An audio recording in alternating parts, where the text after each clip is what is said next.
So, good evening.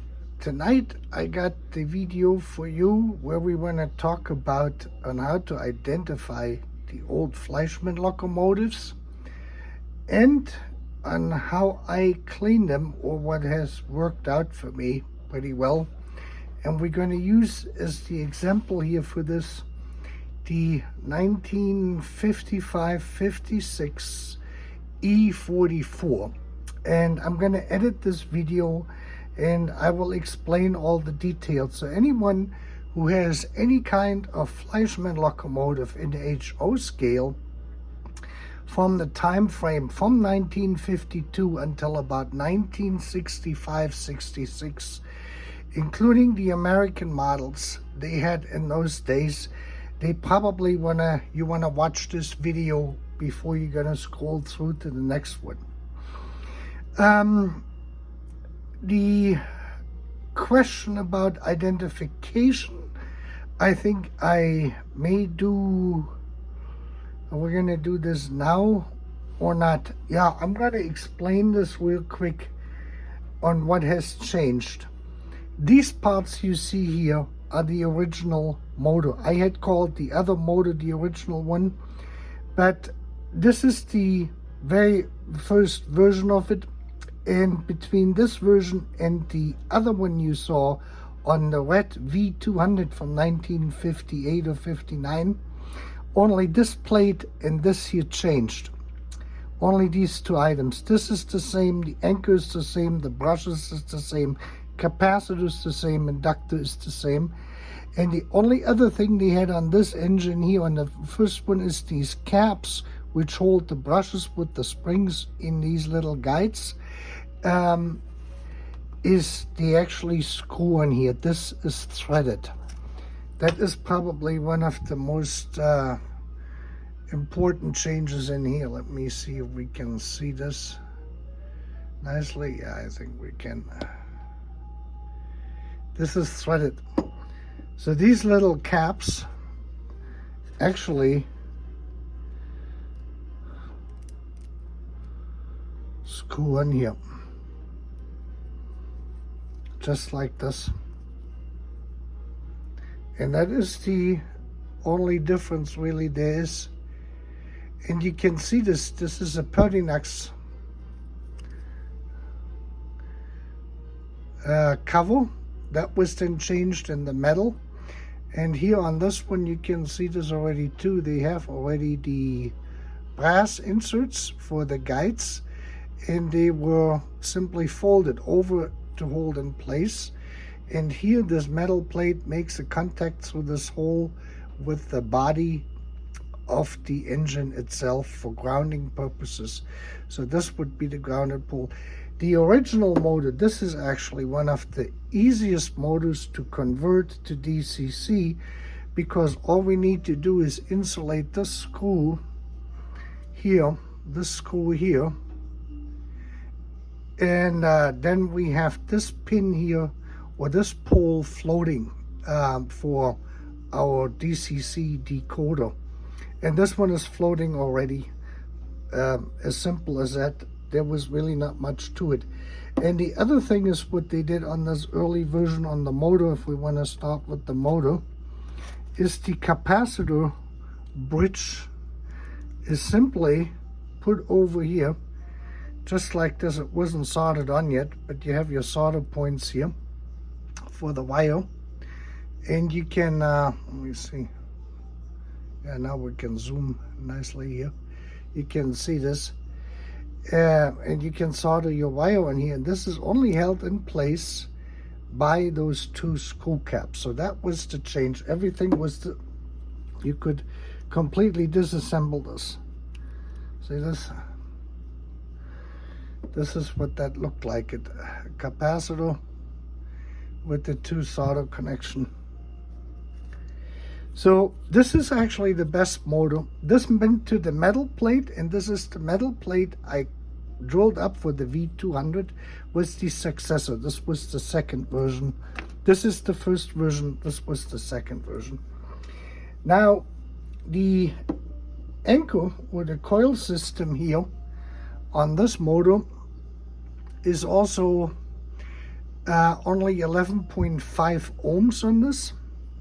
Otherwise it is totally identical with all the other ones, even until the latest years, as long as they made that 3-pole motor, and it works. So this one was drawing more current basically. The magnet here is still strong. We can see it has markings in it, and then the yellow side for polarization. And they were machined on both sides, and they sit between the two plates at the end. Works quite well, actually, I have to say this. So this was quite something. And then we have basically here the two gears. They're screwed actually in place. They didn't use these circlips then. And then we had an extra wire connector. And let me just show you the housing. Before I start with the housing, let me just show you real quick what I use for cleaning. For cleaning purposes, I use mixed. I got a little bottle. This is Dawn dish soap, about that much in here, and the rest of it I fill up with water. And then I put this in one of these containers here, undiluted, the way it comes out of this little bottle. This was what I got in here. And then I have a brush, so I can either soak the part in here, or I can use a toothbrush which came from a hotel, unused. I got one of the new ones, and you can see I cut the hair down to make it more stiffer, to give me a better brushing action. And this is about as much cleaning solution as you want to use on any of the painted parts. The roof is the color, the RAL color, now I didn't bring my sheet, is called concrete gray, and they had that brown stuff on here. And you can see this is cleaned up pretty well. I got a few spots on it, but other than that it came out pretty nice. We have some blistering on the paint, but for this locomotive is almost 70 years old, I think it came out really, really clean. You probably could just repaint this, but like I said, I'm not very good with painting, so I'm not going to even give this a try. This is zinc. Fleischmann and Märklin, they both used zinc under high pressure as die-cast material. And in those years, I haven't had anyone which had the zinc rot or the rusting of zinc in it. And this is the actual housing, and this is how clean we got the housing. And you can see it. If you had a black paint, you can probably fill in the splintered parts here. Otherwise, she came out pretty clean too. And this is the light holder. They had two light bulbs as front lights. There were no fiber optics or plastic, clear plastic in there as light transmitters. These things are just clamped in here. Let me put this over here. We can see this here. So all you do is you take a screwdriver, you go into this slot here and you pull it back, and then these little light bulbs move. There we can see it. This was basically all there is to it. This one here is having a bad contact against the housing, so this one I have to clean up some more. These are the two plus wires, and this is the negative wire, which is in here with a little nut, makes contact to the housing, connects this. This one will connect to the motor side, to the motor truck, and this one goes onto the housing here on the roof. That's basically it. And like I said, is all I do is the most I use on these on all of this die-cast material is the Dawn dish soap. And it clears most of the time everything up. In this case here, Agnes's father, or Agnes himself, got into it, and see if that works better. If it will hold. Yeah, I think that might work a little bit better for us. And he had grease in it, and that was everything you see here was all greased up. And what I had to use is, or what I do use, is super clean.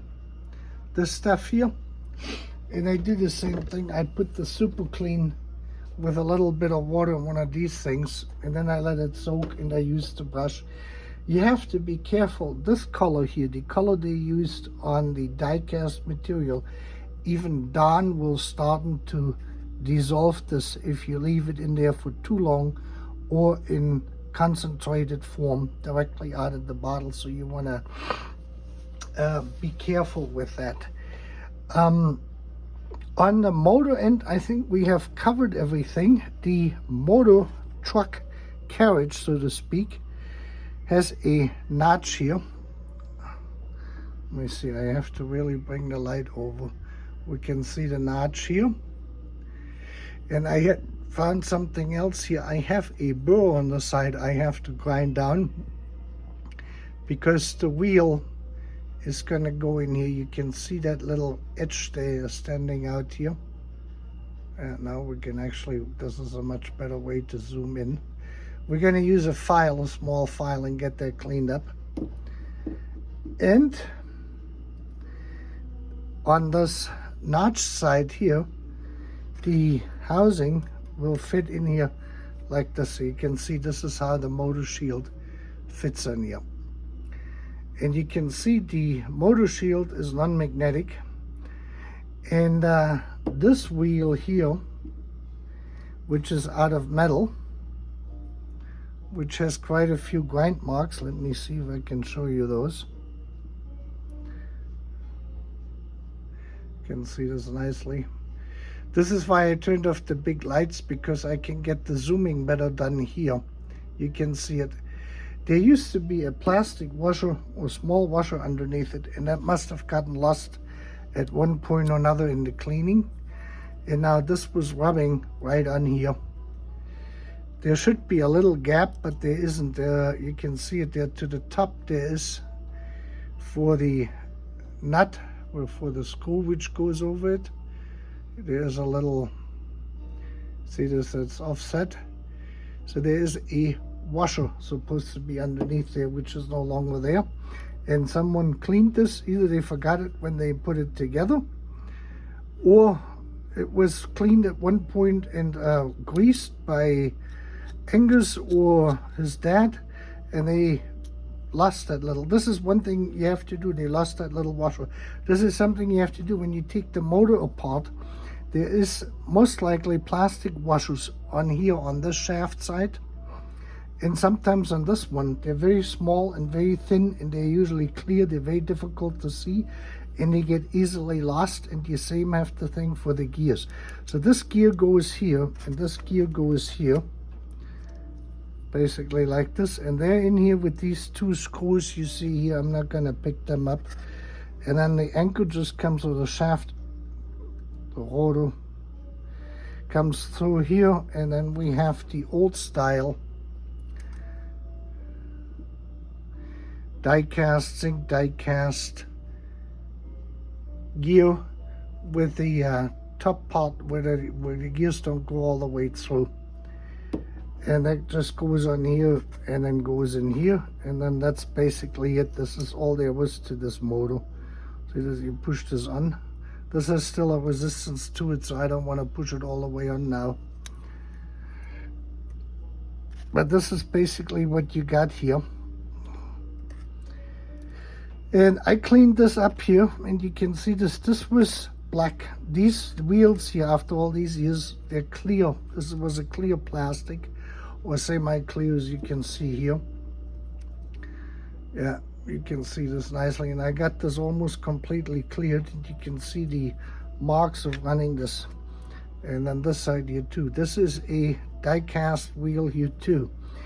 Now the wheels itself, the gears here, the wheels itself on this locomotive have a steel shaft, which is not 1.97 millimeter in diameter, and the bearings or the bushings in here are the ones we were looking for in our East German locomotive. You can see this. They're simply moved in here. They have a 2.02 or 2.03 ID, and you can get an oil light bushing today. They cost $25 a piece. And the width is 19 millimeters, I believe it was. Let me just see. I've got my thing here next to it. 11. So they're slightly under 11 millimeters. So they would be 10 millimeters in length or 10.5 millimeters in length. And then the thickness usually is 3 millimeters or 4 millimeters. So you may have to drill this up. They cost $25 if you want to get a new one. And Oil Light has them in metric size, so you can actually match them up. The ID is 2.02 millimeters. That gives you a clearance, depending on how worn out your shaft is, of 0.05 or 0.05 millimeter here. If you get an Oil Light bushing, for those of you who are outside of the United States, the Oil Light bushings, Oil Light is an American company and it is a trade name. They have these bushings made when they're making them, porous, and they have openings, and minute openings, and they integrate oil into the bearing. They have either 85% or 93% oil content. And then what happens is when the shaft, which is in the Oil Light bushing, starts to rotate, it will create a friction, and that friction then creates heat, and that heat releases the oil inside the Oil Light bushing.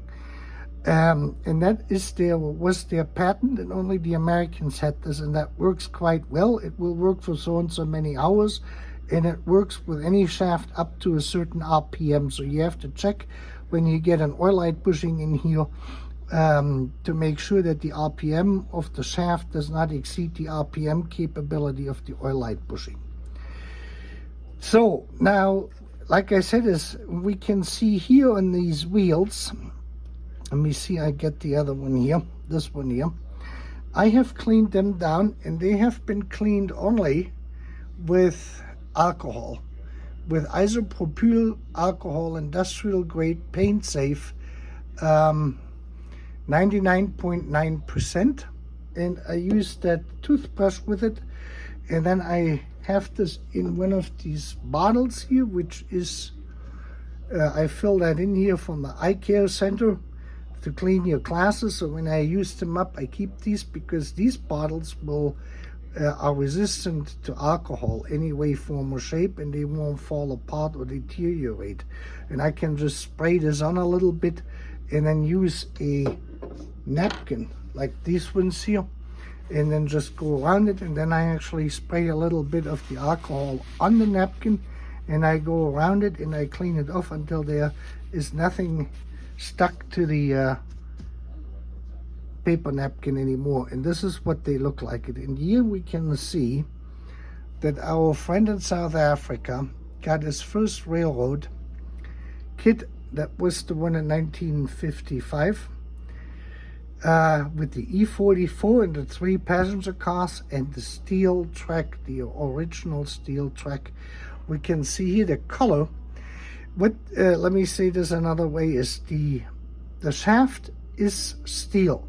Hardened steel is probably mild steel, which they annealed, hardened basically. Then they coated this with copper. You can see sometimes the copper color coming through when they're worn out. You can see it here a little bit shining through, the copperish color. And then they're nickel plated. All of the stuff is nickel plated, and the same is the wheels are die cast, zinc die cast. They're then coated or dipped into electroless copper plating, just like 5 microns on it, 5 micromillimeters, and then they put them in nickel.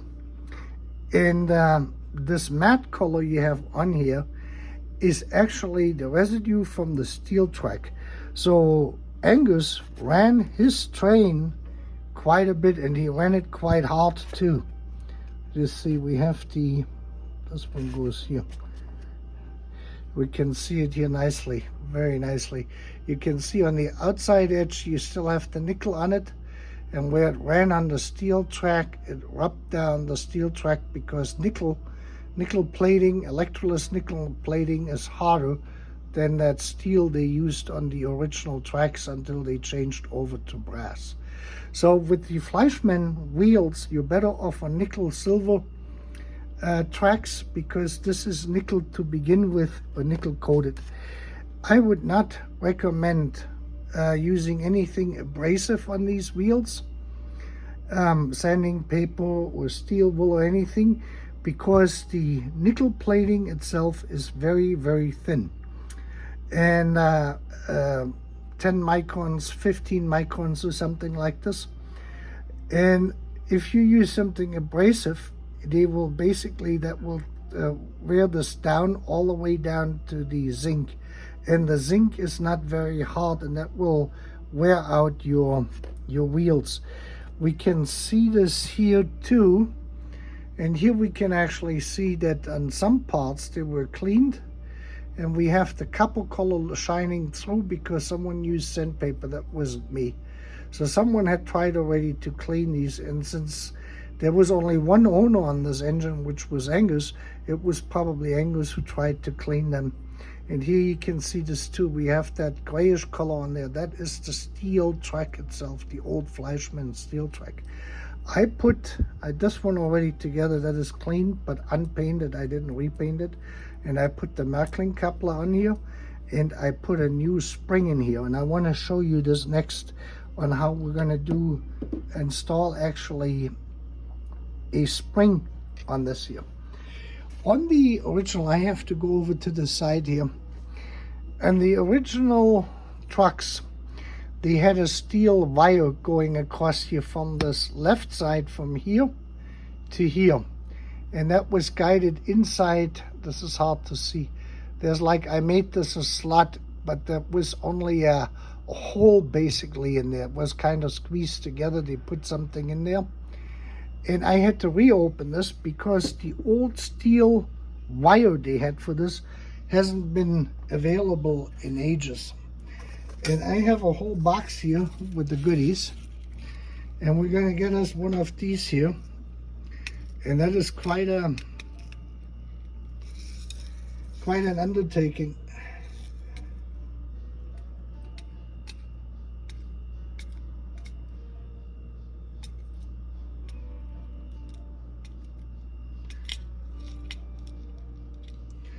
For those to come out.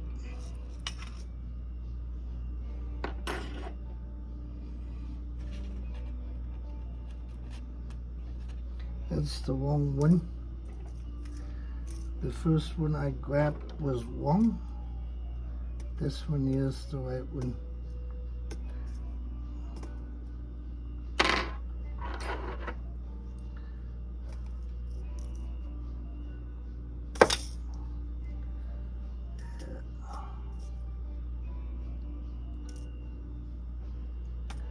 I think this is the right one. Here we go. This is all what this is a little band.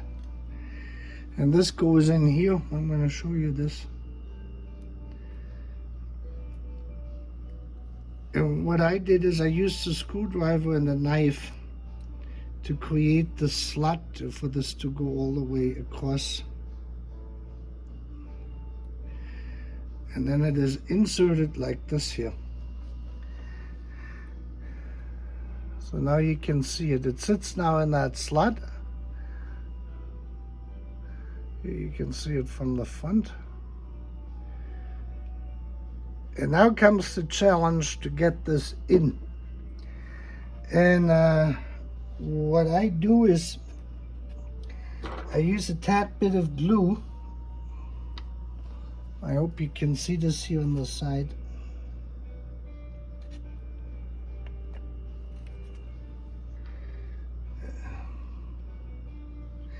This will come off with heat.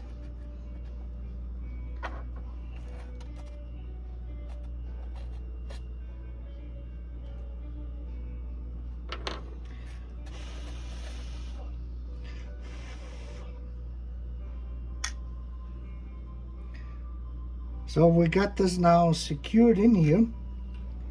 And then I'm going to take this here, which is the buffer holder. And it goes on like this.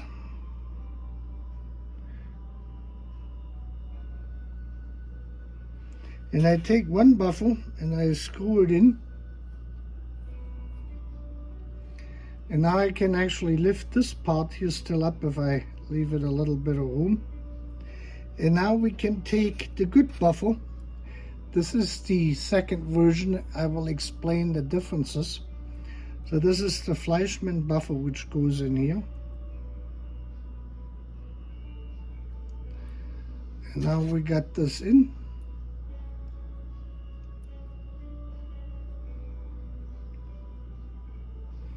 And of course my spring didn't want to go along with this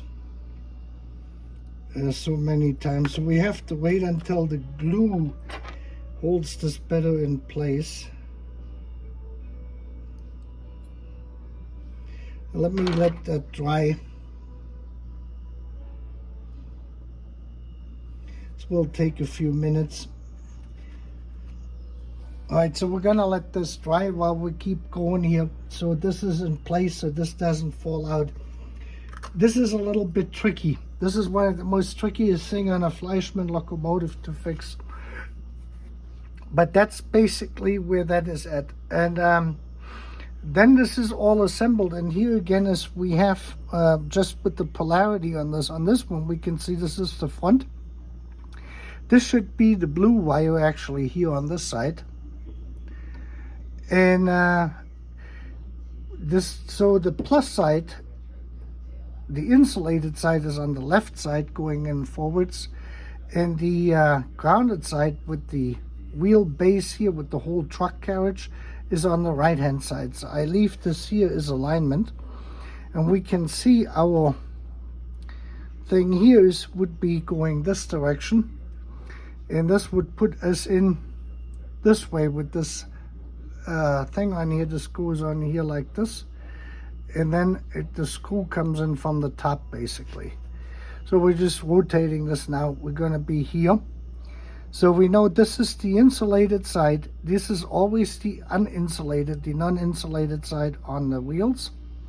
Are going to be here, and we have a wheel here which has a ring, and we have one here with for the tire, traction tire, and we have one here, and they simply go together like this, and then we can adjust them. So that's it. And then we put some oil on it, get a little bit loosened, and this is it. So now we have the polarity correct, and this plate is going to sit here like this,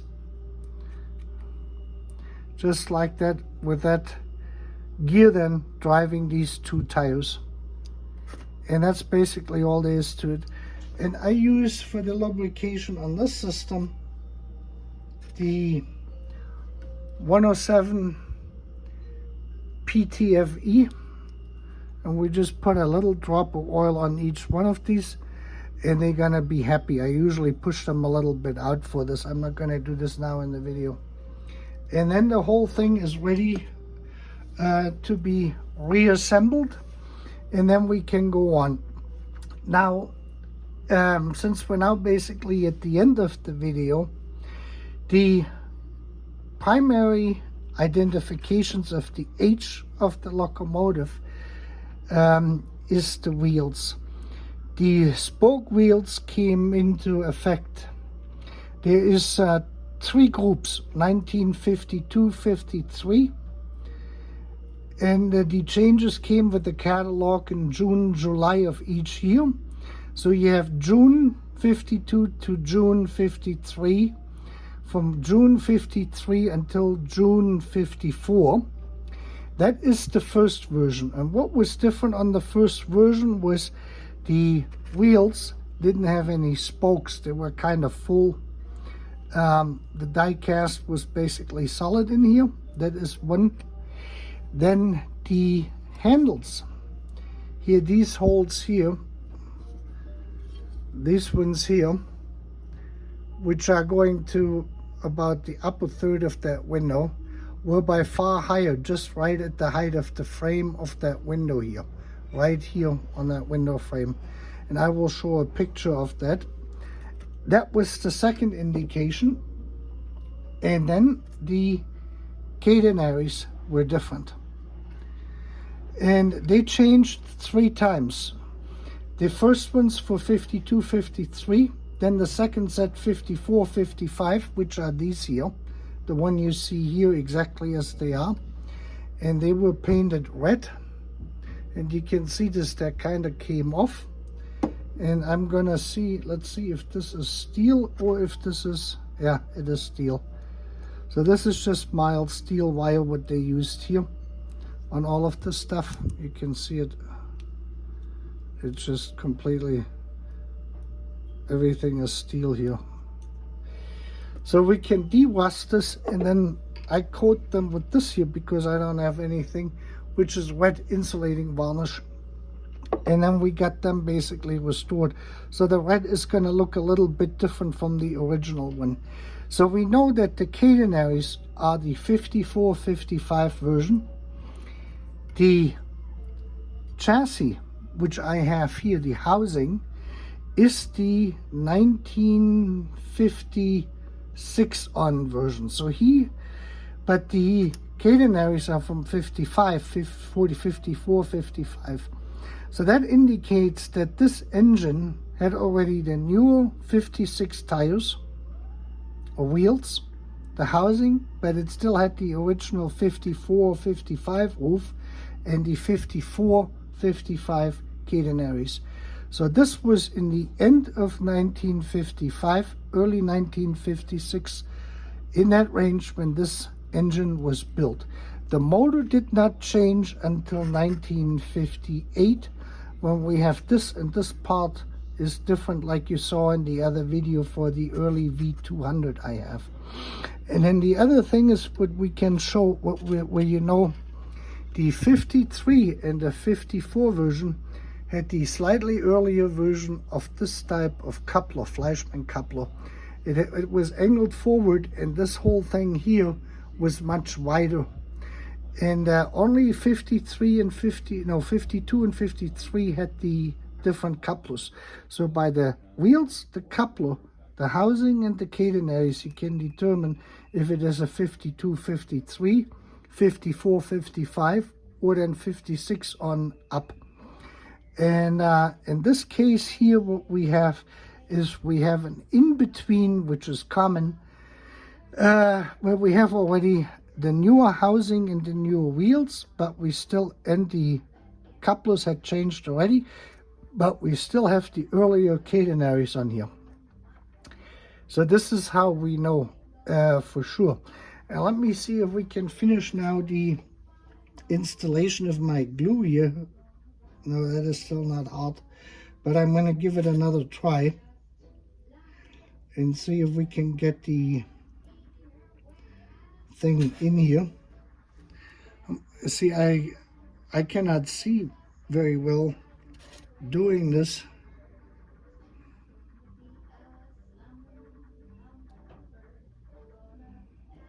Yeah, now this time we got it. And then I put the other one in, and I hope I put them in right. Yeah, I did. And then you just tighten them in.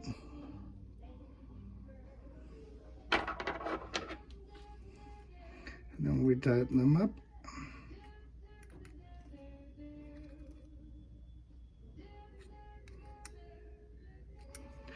And here we go. And here we have a fully working truck. Again, and now we can show you on how to put this in. Let me come around here. This makes this now a little bit easier. This goes in from the back with that notch in here, and then we have one screw which goes in the front here, which is this puppy here. This goes in here, and we can see we have to adjust that straight in. That is the one which got bent a little bit, so we have to straighten this one out. And we're ready for our motor assembly. And then we can put this whole thing together, and we can put in the DCC, our decoder, our Lock Pilot 5, which I purchased last weekend, not this weekend, last weekend, over at Midwest Model Railroad. And we're going to put that in there. The other thing is these little things here are the door handles which go into these holes. And those are also steel, and you can see this, they have rusted. Let me see if I can get them in here. We can get a nice zoom. Yeah, here you can see it. They're nickel plated, and you can see this has rusted. So I may get some nickel plating, rust them, de-rust them, you know, in some acid. And we will be able to get them all back into pristine condition. And I got clear plexiglass or milky plexiglass, about the same thickness as this stuff. So we're gonna be replacing the old windows, which didn't fit right in the first place. If I could, my motoric is just good enough to work with HO scale stuff, and painting N scale, Z scale, TT scale, all of the stuff is basically out the window, because I can't do the fine motoric stuff what you need for these things. So that's kind of where I'm at with this stuff. But this is basically what we got cooking here. So we got this one here, the Fleischmann coupler. This is the original one. And you can see this here. This one here is the one which bent when it fell down, when that buffle broke. Here, I can get you another, see if we can get a nice zoom of it. Yeah, here you can see it. You can see there's only half of it. So the buffle and this thing here was completely bent out of shape. And I'm sure that Angus was crying when that happened. You know, when you're young, and this is your first train set pretty much. And like I said, that was most likely the starter pack they were starting to sell in '55 with the E44 and the 3 passenger cars or 2 passenger cars, the long ones, and the baggage car, postal baggage car. They had a dual purpose in those days, and he was probably crying.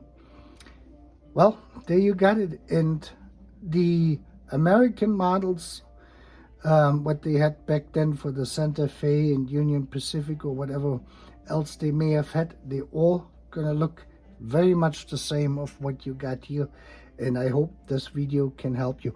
Oh, the other thing is, besides the catenaries, is the insulators on here. From 1956 on, these insulators were completely green, and they weren't a dark green. And I put the pictures together for you on how they transition through these 3 stages.